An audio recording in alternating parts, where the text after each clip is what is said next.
Watch PunkTV.ca for all the best modern rock videos and interviews.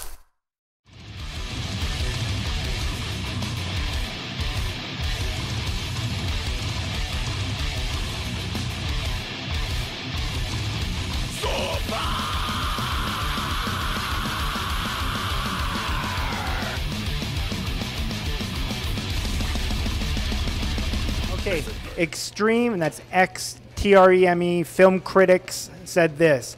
I listened to like half of one of their songs because that's all I could stand, and I couldn't understand shit. So I read the lyrics and almost literally threw up. They might seem normal in interviews, but their music is fucking sick. I mean, definitely our lyrics are sick. You know, our lyrics are disgusting, especially, you know, some of the more serial killer-oriented ones. The zombie ones are a little easier to, you know, get your brain around, I guess, as far as it's a fantasy type topic where zombies have never actually happened as far as we know it, you know, other than maybe the whole voodoo zombie thing or whatever. But, you know, most of people would, you know, recognize, okay, certain things going on there are surreal, you know, so that's not a big deal. But when you have a song that's a serial killer type song, that's particularly disturbing because those kind of things really happen. You know, we're aware of that, and we've tried to make clear in interviews, hey, we don't, you know, condone the kind of stuff that's going on in our lyrics. You know, we've made that clear again and again. I probably did in the first interview. Yeah. You know, it was a lengthy interview, and I'm sure I touched on that.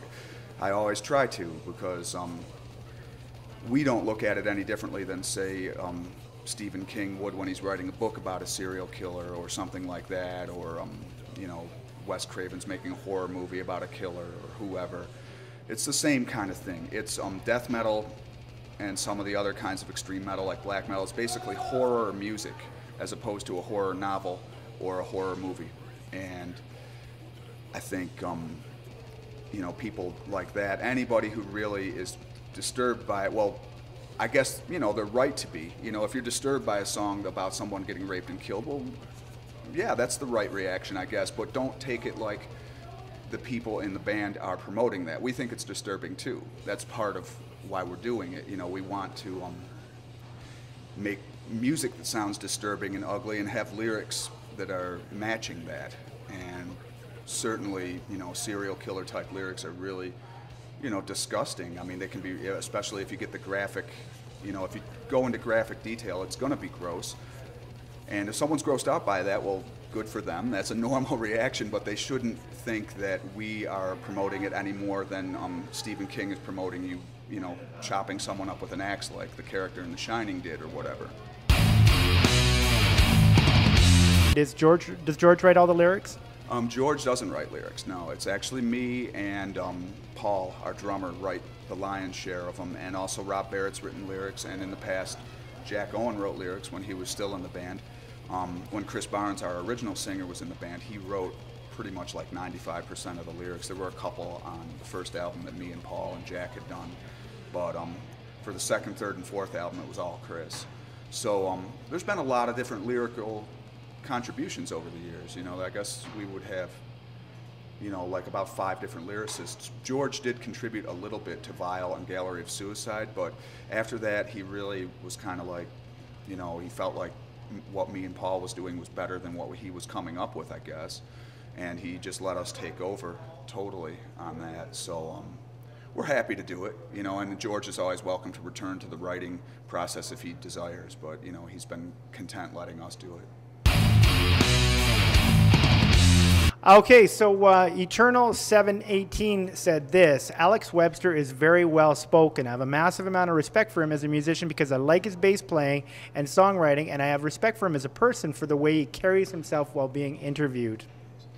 Well, that's awesome. Thank you to whoever wrote that. And, you know, I don't really know what to say. I'm just being myself here. You know, I'm not going to pretend to be one thing or the other, like go, rah, you know, just for the sake of it. I do that sometimes, but when I'm doing it, it's coming naturally to me at that moment because I might be in the mood to do that. But if we're doing an interview and it's about our band, you know, I take the band seriously. I work hard on the music in this band, so do the other guys.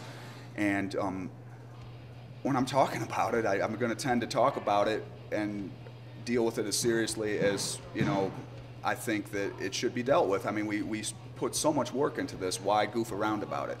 I like to goof around as much as anybody else does. You know, we watch ridiculous movies on the bus, you know, Team America, Freddie Got Fingered, whatever. You know, we have a good time. We're not that dry, but when I do interviews, they can get a little serious and dry just because, you know, I take the band seriously. We don't take ourselves all that seriously, I guess, but we take our music seriously, and we don't want people thinking it's something we just slapped together. And maybe that's why I do go out of my way, I guess, to make sure that I'm explaining everything as well as I can, and, you know, try to, yeah, put my best foot forward in interviews, you know, just because, yeah, you work on an album for 8 months and you've been working on your career for 20 years. Yeah, you take it seriously. You know? Leads to death. Leads to death.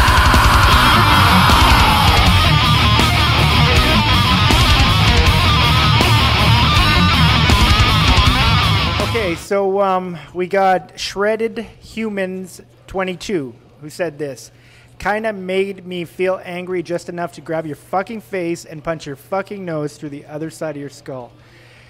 So I'm not quite sure the context in which he said this, because sometimes kids are commenting so much. But the reason I brought this up is because the music obviously is an outlet for aggression. It's an outlet for angst, and especially youth angst. Tell us about the marriage between.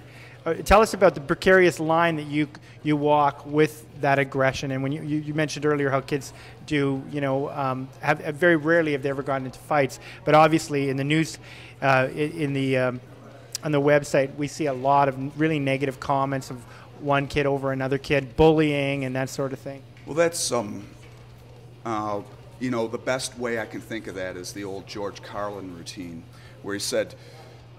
Oh, it was on some album, some comedy album, you know, he did way back in maybe 70s or early 80s or something, where he said, a person is a really big asshole when they're far away, like on the TV. That guy's an asshole. You know, you say it really loud, you know, you're telling, but the closer you get to him, the quieter you have to say it.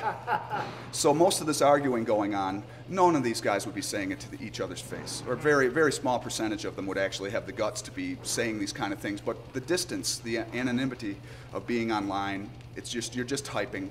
It's completely unfiltered thinking, which I guess it's a good thing to have out there. It gets super negative sometimes, for sure, but it's not the kind of stuff that people say to each other. If they did, there would be a lot of fights at our shows. If people were, you know, saying the kind of stuff to each other face to face that they say online, it'll never happen.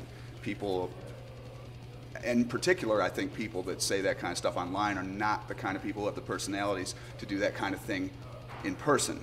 If they did, they probably wouldn't do it online in the first place. They would just say, hey, I'm not going to talk shit online. I'm going to wait until I see this person, and I'm going to tell them, hey, I disagree with you about this or that, and here's what it is. But when you're arguing back and forth online, that's certainly, you know, I don't think anyone thinks that's particularly bold, even the people doing it. You know, it's just something stupid people do.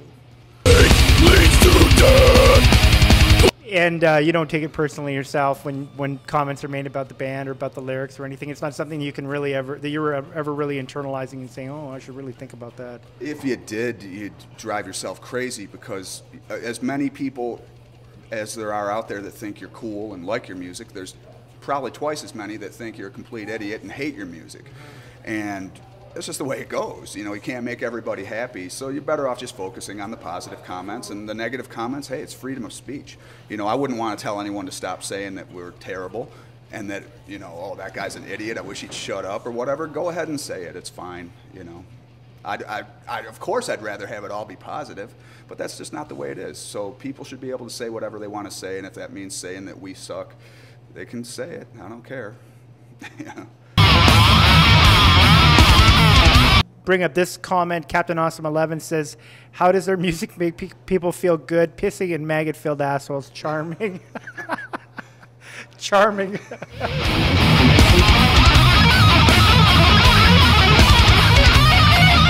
Disease will spread and cover the world.